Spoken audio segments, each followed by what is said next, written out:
about 65 to 70% of our domestic water supply, the drinking water supply, comes from the groundwater resources, all in India.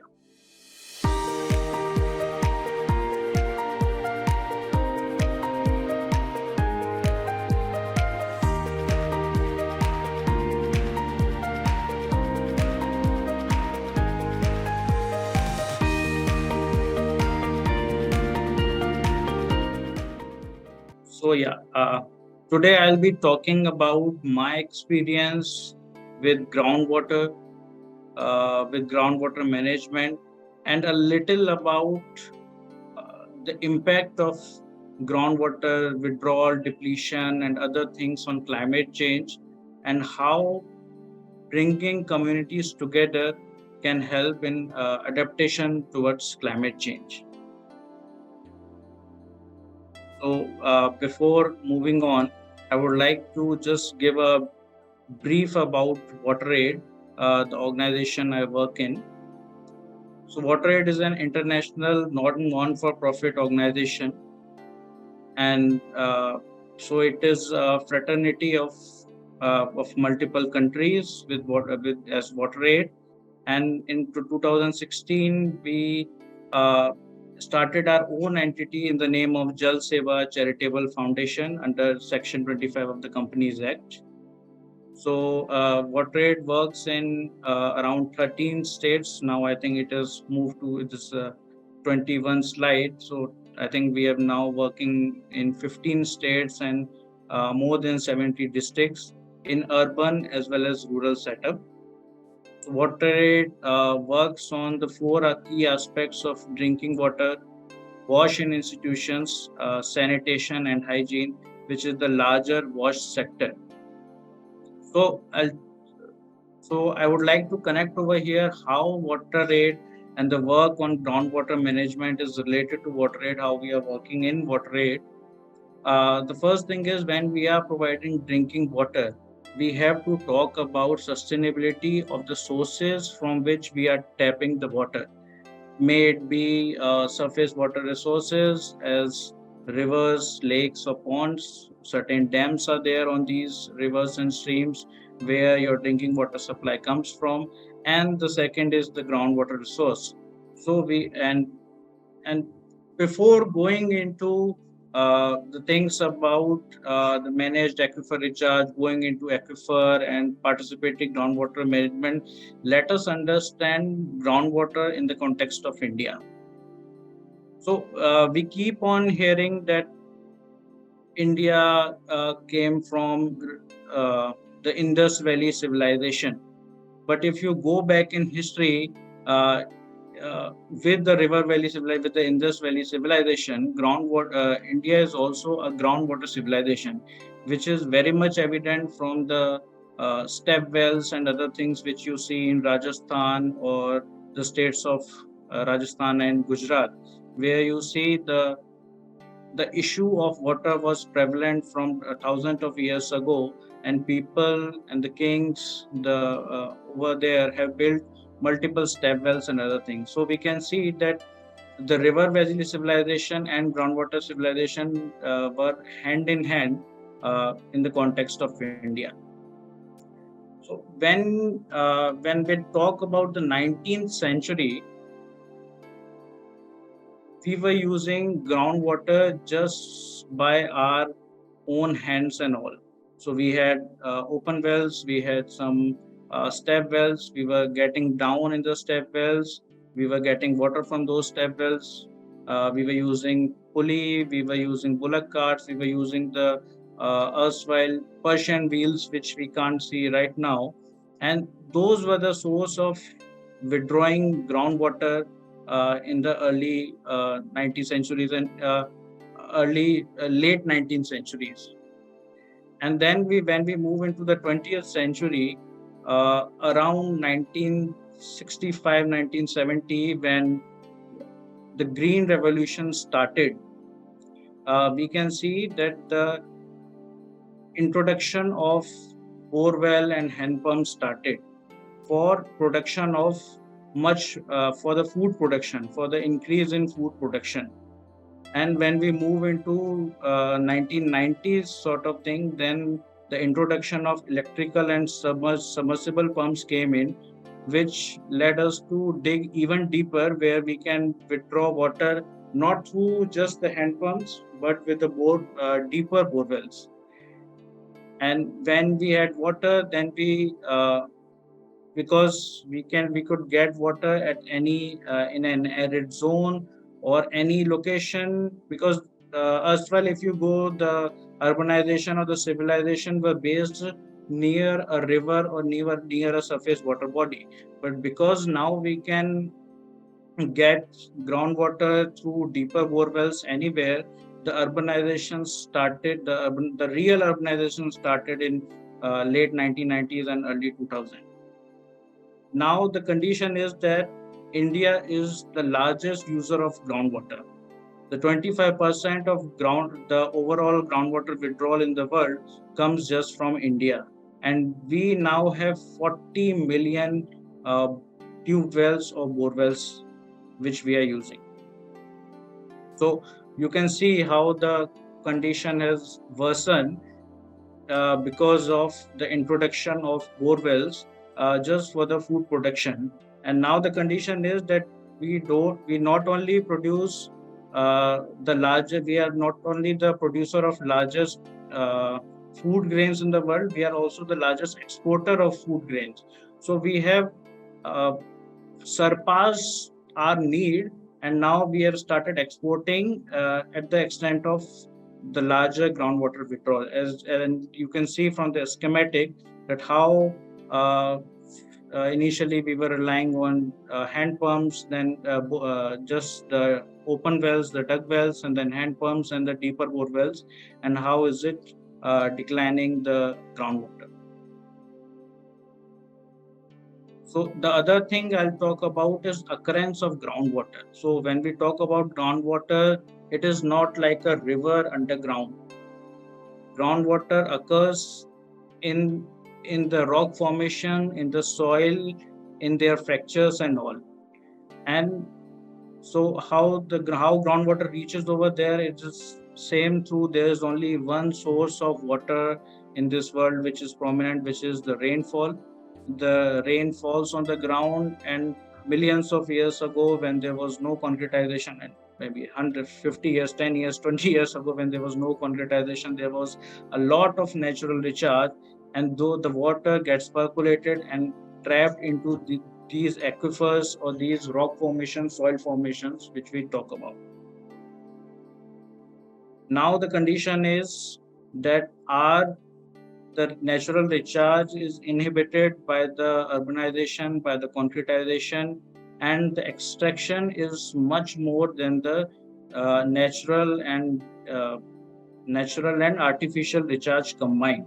And this has led to what we read in our newspapers and multiple web articles, that certain cities are going into uh, day zero, or the water is declining. There was a report from Niti Aayog, if I remember correctly, that 21 cities are almost reached day zero. So all these are results of that the extraction has surpassed the natural recharge, and the groundwater reserve is declining slowly and slowly. So, the other thing is, I would like to talk about the rainfall in variability, and we think that that rainfall falls similarly over a geographical. If we talk about a geographical overlay, but I would like to show you a small video which was developed by Aquadam. This is an organization based out of Pune who works intensively on aquifer management and participatory groundwater management. This is animation of Pune city, where you can see the invariability of rainfall in a short geographical land. So you can see that this is a graph on the right hand side, where you can see that, the rainfall from 5 mm to 30 mm per day, and you can see within a city how much is the rainfall variability.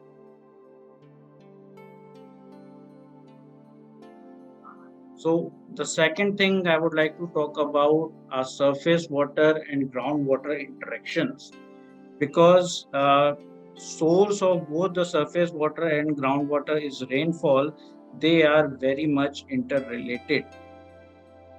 So when we talk about the quantity of surface water and groundwater, the interrelation is pretty much understood by everyone, that both the things happen. The particular streams are both gaining and losing streams. So they some streams gain water from the groundwater, some streams lose water, and the water from the streams get infiltrated into the shallow aquifers, and some streams behave in both the manners at different uh, levels and different points of those streams.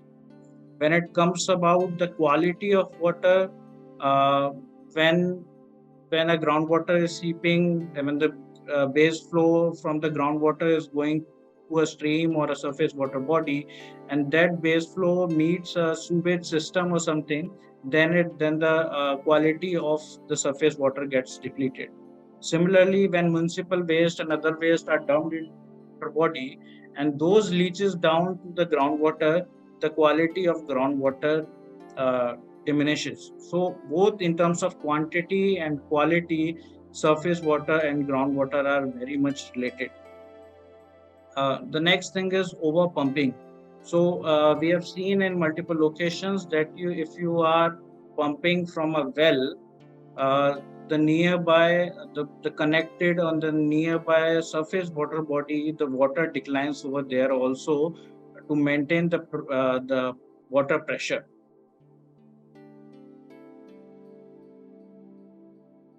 Yeah. So we have done we for a large part of the 21st century, the organizations, government, and everyone, we started talking about the river basins and watershed. We started talking about integrated water management in terms of river basins and watershed, and which are the hydrological unit for the surface water. And we have just started talking about groundwater as a unit, because all groundwater, again, every time being an invisible resource, how is it depleting, and what are the impacts? We have just recently started realizing it and started working on the other hydrological unit for the groundwater.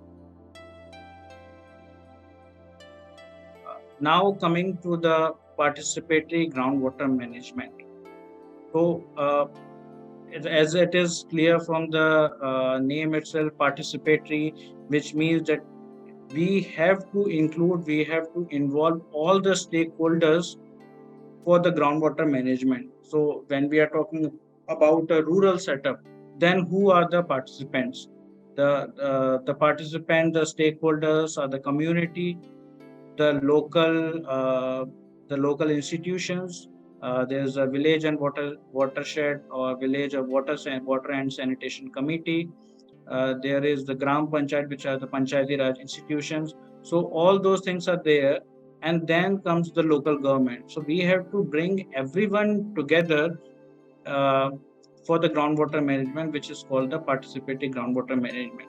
And the second aspect to the participatory groundwater management is bringing aquifer-based studies.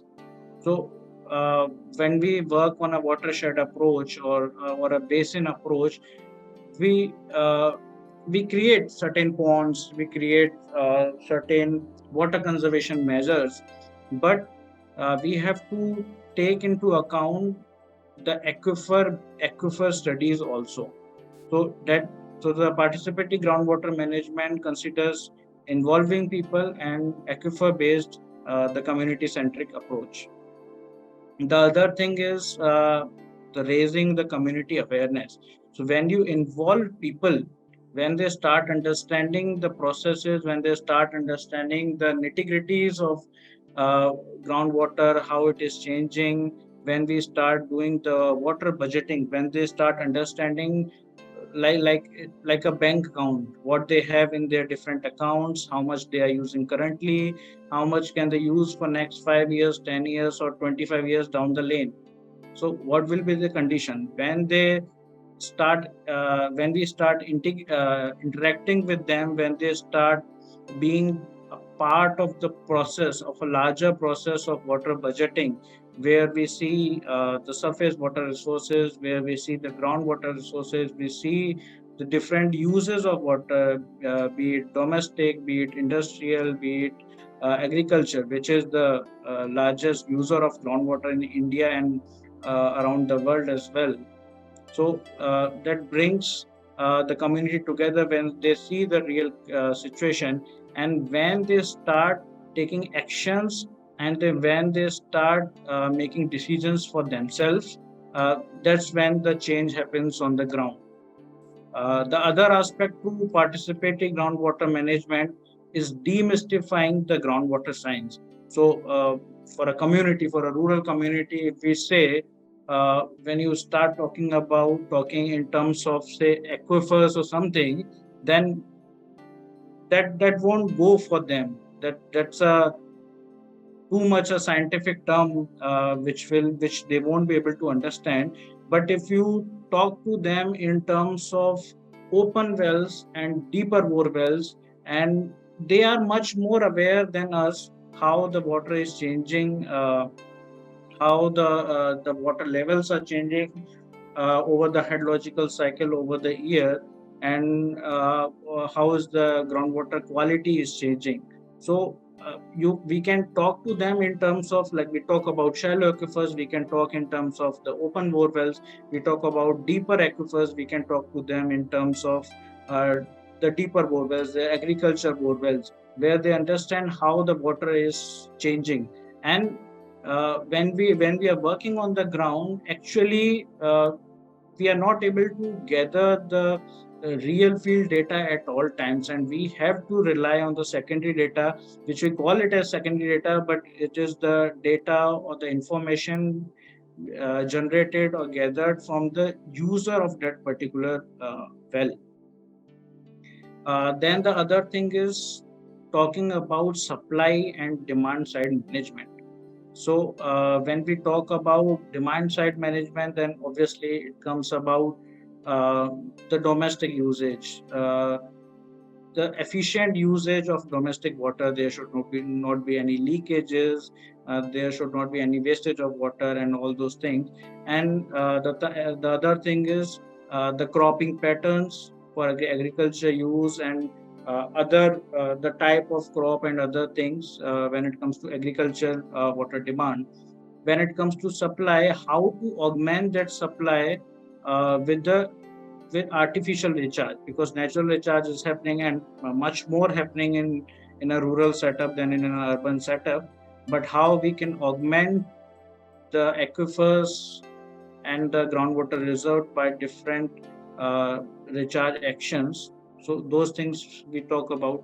The other thing we talk about is equal right to all users in a participatory groundwater management. And when a community comes together, then we can talk about the equal rights, because people have different land holdings, and not everyone can afford a deeper borewell. But groundwater being a common pool resource, if you withdraw water from one end, uh, in a sort of way, the water gets down from each level in an aquifer. The other thing I would like to talk about over here is the difference between a rural setup and urban setup. uh, the groundwater withdrawal may be much more in a rural setup because of the agriculture demand, but the urbanization, uh, the construction industry, how is it booming, and the level of urbanization we are seeing, the withdrawal in urban areas is not less. And the approach for uh, the groundwater, the participating groundwater management in rural and urban, but that is not much different.